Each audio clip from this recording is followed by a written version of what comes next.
Thank you, Raj.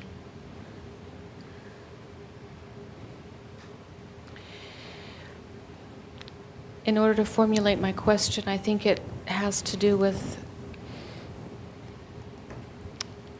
there's only the one question that I hear all of us asking, and I hear you answering over and over, and I guess I need specific clarity for me.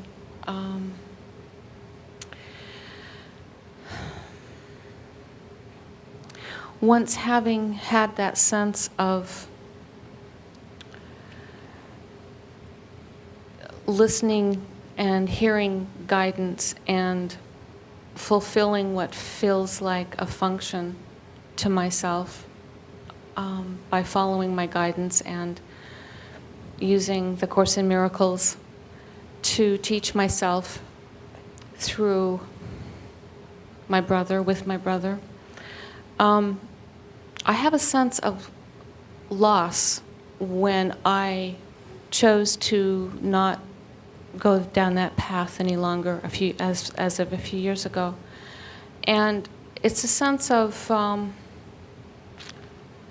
malaise or a discontent and an awareness that nothing here in this world can really satisfy me, yet not being able to be in touch with what I was once in touch with, whatever that was, my guidance or a sense of getting out of the way that you've spoken of and letting it just flow.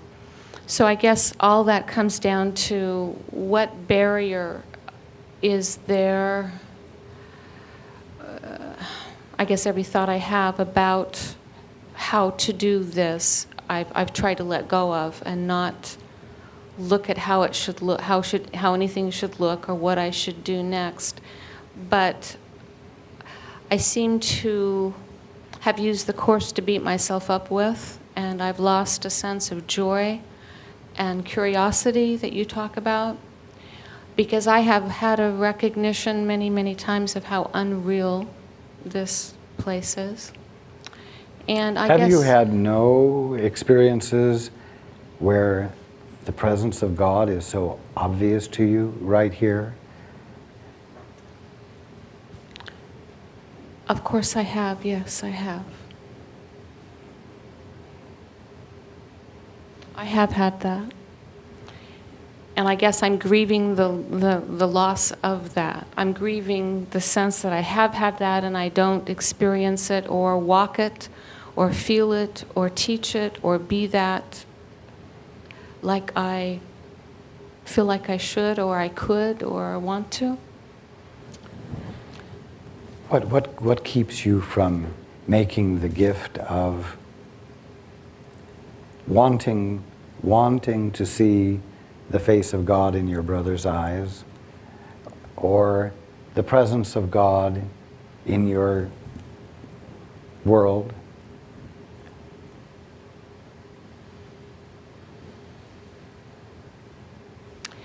I guess I feel like I have failed even when I have done that. I have felt that, and I have felt that experience of that.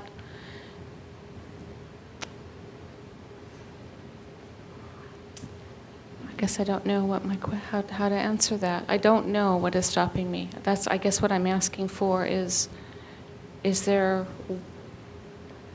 something that is there that I'm not seeing that I can step through?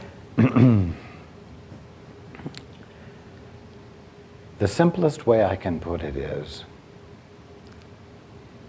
that just as a flower grows when you water it, the world becomes illuminated when you love it.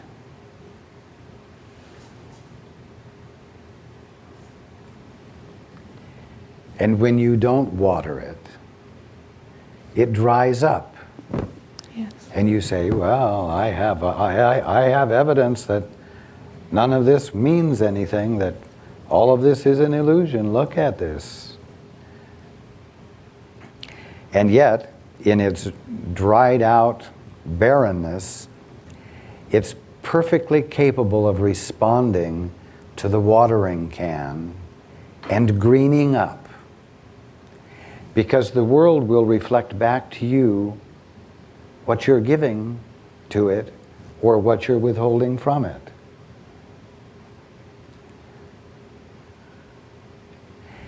Now, why not try loving your world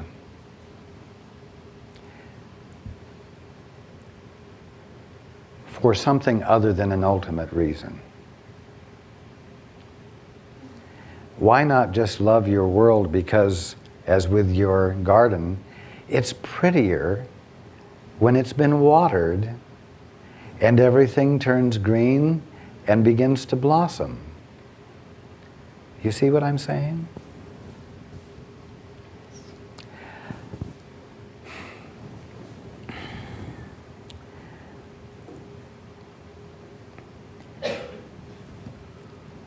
Everyone relishes, not everyone, but most of you relish having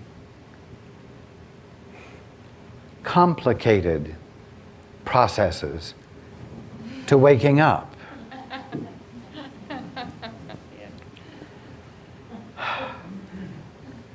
But there are such simple ways to wake up, like just caring about your world enough to water it a little bit.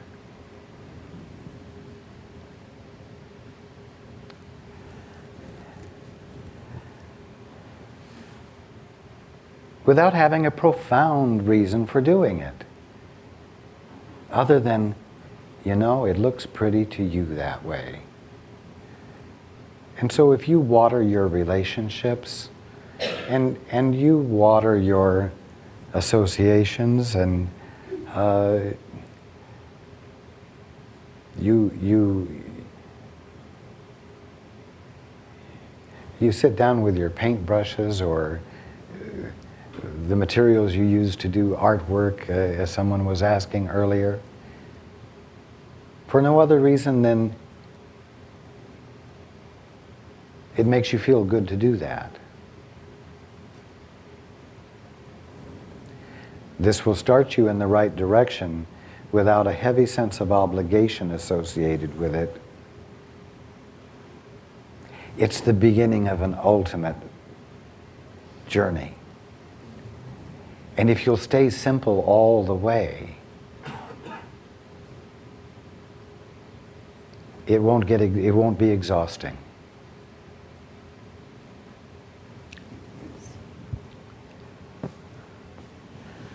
Oh. I don't know how many husbands and wives are struggling with their attempt to have a holy relationship instead of a special relationship. When something as simple as a caress or a hand on the shoulder or a squeeze or a smile will provide the energetic environment in which a holy relationship occurs, because there is no manipulation going on. It's just nice. It's nice not to be alone. It's nice to have someone to give attention to. Simple things. These are all essentials of awakening. But everybody's up in their head now. What's the definition of a special relationship? I'm sure I read somewhere that we're not approaching each other the right way. And no, stop. Don't say anything yet. And all the time they could have been giving each other a hug and letting go of the uneasiness of whether they're doing it the right way or not. Do you see what I'm saying? Yes.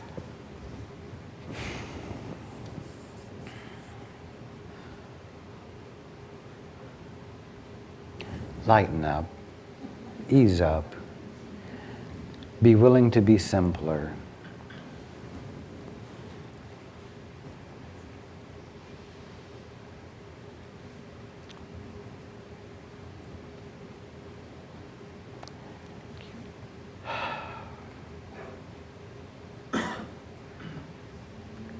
If you forget to water your world because it's not real, it'll dry up. And you won't be happy.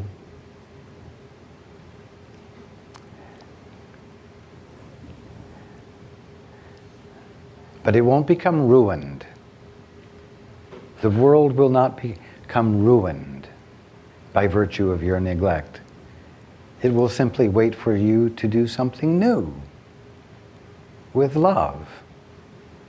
And then you'll begin to see its loveliness uncovered.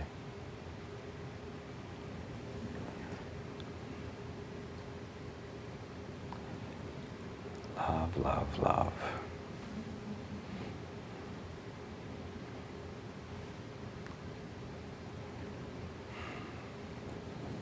That's all I'm ever talking about, isn't it?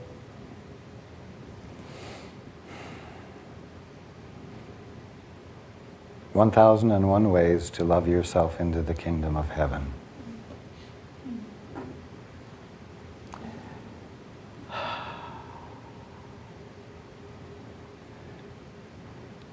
You know what? You ignore what love means to you. To one degree or another, you all ignore what love means to you.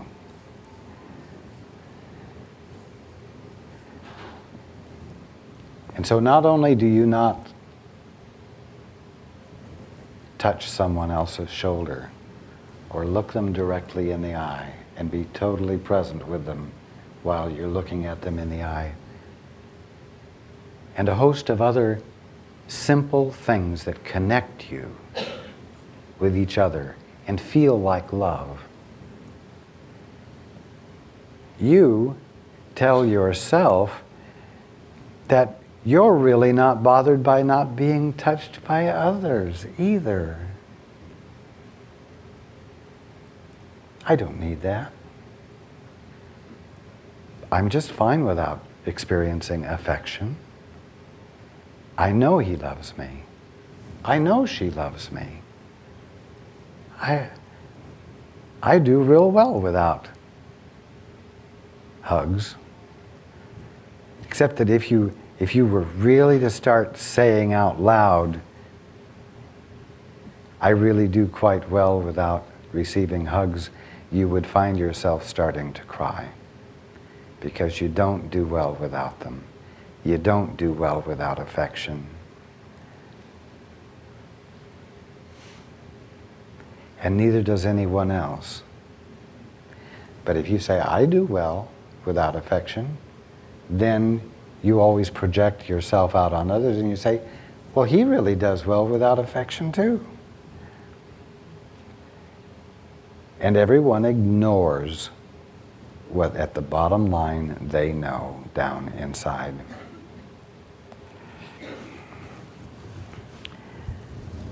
You know, I can't put it strongly enough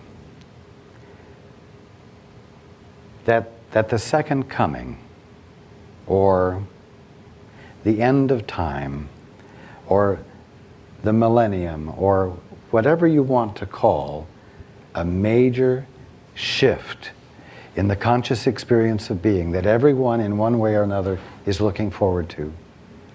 I can't put strongly enough that shift is not going to be with blazing colors of light and clouds and hosts of heaven coming down in the sky in a spectacular display. It comes when you're at the bottom of the barrel and you decide to be real. It comes when you say, "You know, I don't do well without affection. I need someone." And this is so clear to me that I need someone, that I now know something about everyone else. They need someone too. And you reach out and you just, I sound like the Christian Broadcasting system. Amen. You reach out and touch someone.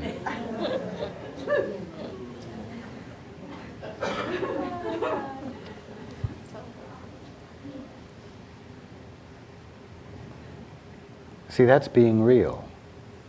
And when you're real, and you know you need someone, and that everyone else needs someone, and you don't try to be autonomous and independent and unneedy,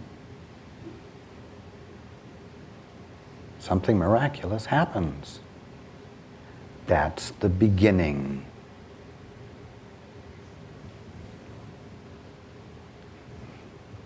That's the happy beginning of Armageddon.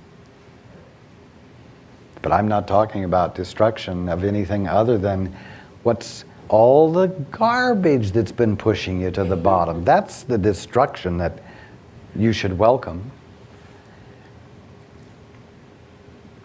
Are you beginning to feel the fact that what's needed is utterly simple and something that abides in each one of you as a capacity to express right now? And there isn't anything in you that has to be improved before you can let yourself feel need and know that your brother needs too. Oh, I'm a divine idea of God, complete in every respect. You know that God isn't complete without every single one of His ideas. God isn't complete without every single thing that is embraced in the infinite mind that God is. God needs. But God isn't saying no to God, and so God has.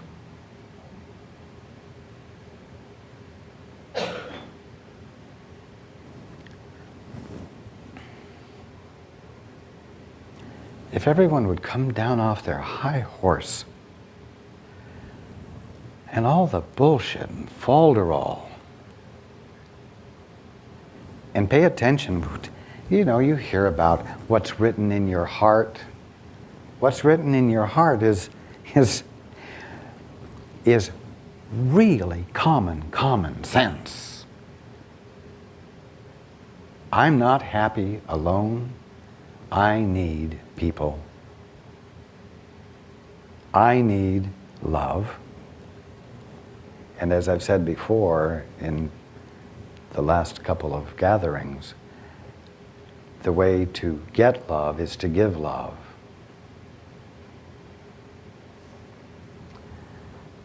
Well, if you're really in touch with your need, then you're really in touch with others' needs and the fact that they have them. And when you realize that they have needs, it's really easy to care and to give. And beginning to do that constitutes the beginning of waking up.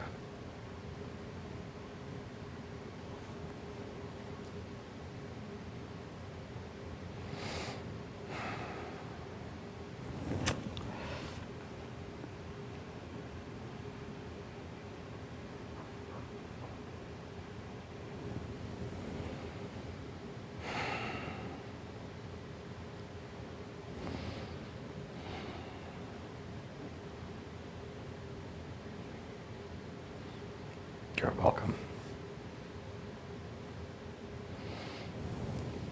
Hands.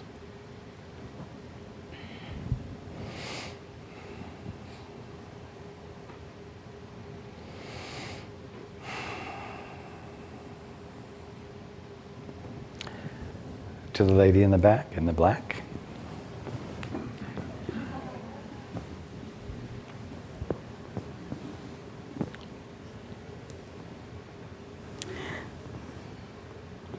Thank you so much for allowing me to ask a question. You are welcome. First, I want to say thank you for my wonderful gift of sending me my new mate. I'm so happy. Thank you very much. It takes two to tango, you know, so thank you for being willing to receive, because you haven't always. This is true. Thank you. You are welcome.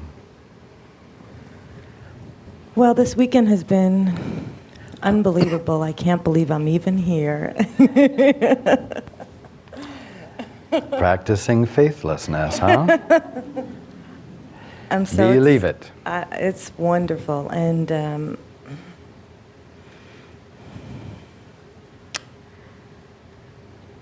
I have a desire to open up a spiritual center on Kauai, and I would like to know if I'm on the right path in asking that question, and should I make a move back there at some point in the near future. This idea is in seed form, we will say, at the moment. And it needs to be planted and nurtured. It is not anywhere near the point of manifestation where it would show above the surface. And so just nurture it within yourself and abide with it. Water it. You will begin to feel the impulse of its movement when it begins to move. And then it will become time to listen for what steps to take. That's perfect. Don't act prematurely.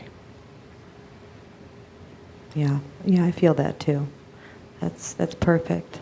Is there anything else I should be doing to prepare for that at this time? Just practice listening. Persist. Thank you. Ever more consistently.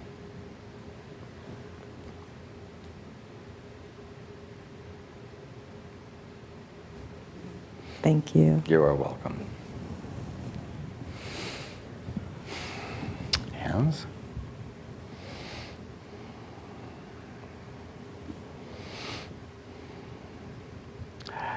The lady in the purple.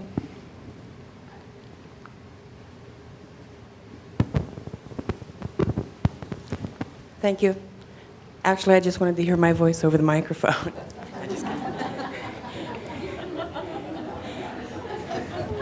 My life has changed completely in the last 2 years, 100%, and yet there's nothing on the outside that has changed other than a few more friends. Not recently, I've just come into the place where wherever my face is turned, that's where my nose is pointed. So I'm just wondering if there's anywhere I should turn my nose.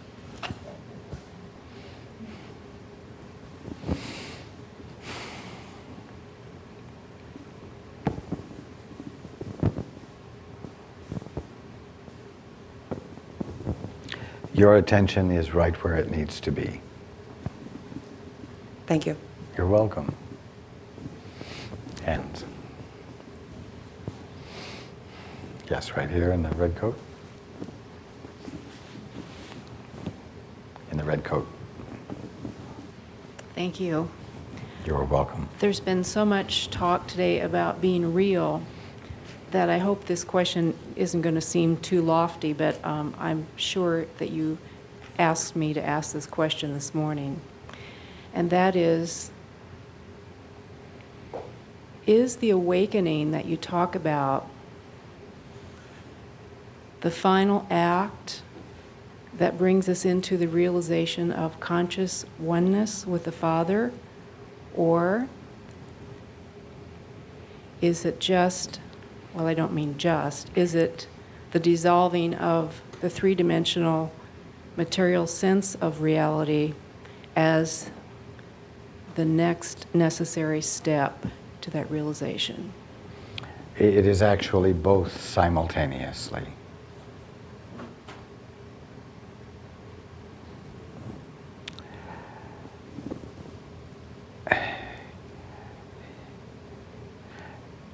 I'm going to put it this way, the final act, as you put it, the experience of awakening will seem to take time. Only because you can't absorb it all at once. The willingness to be open to it will be something you will bring about the experience, but the experience is one that you will want to savor. Thinking from past experience that perhaps it won't happen again, or the newness of it will fade, and so you want to get everything out of it. The fact is, though, that the experience won't ever be lost or forgotten.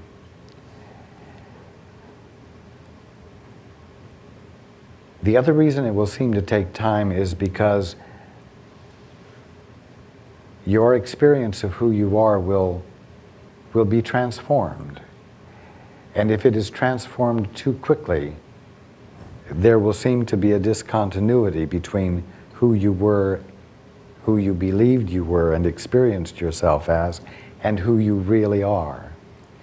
And there must be an unbroken conscious experience of identity all the way through the transformation.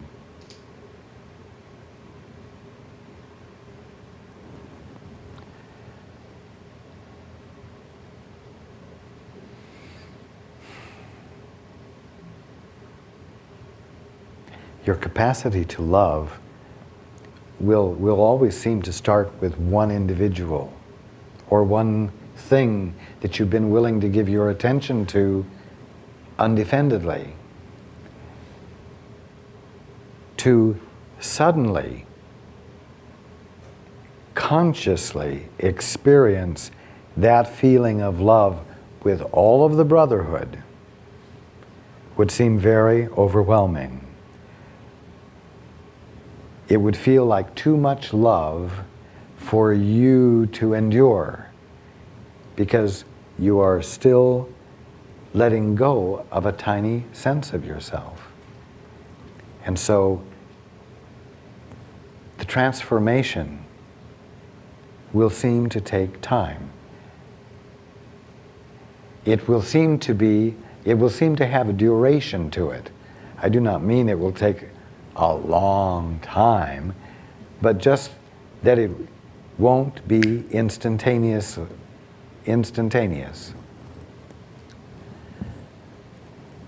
So, never undervalue the wonder of the experience of love with one other person.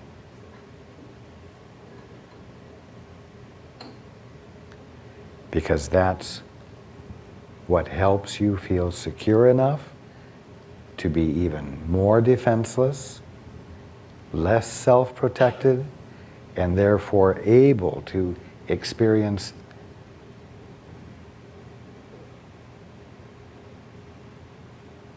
being the presence that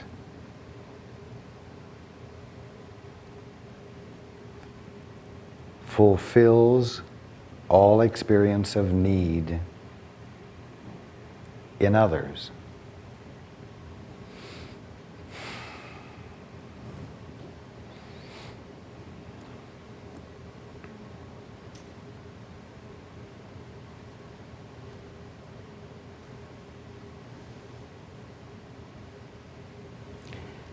Here's a way you might understand it. Some of you may have had the experience.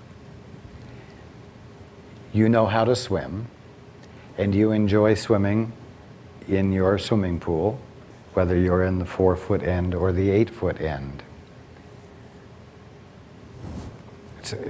You just really love to swim, and you feel great.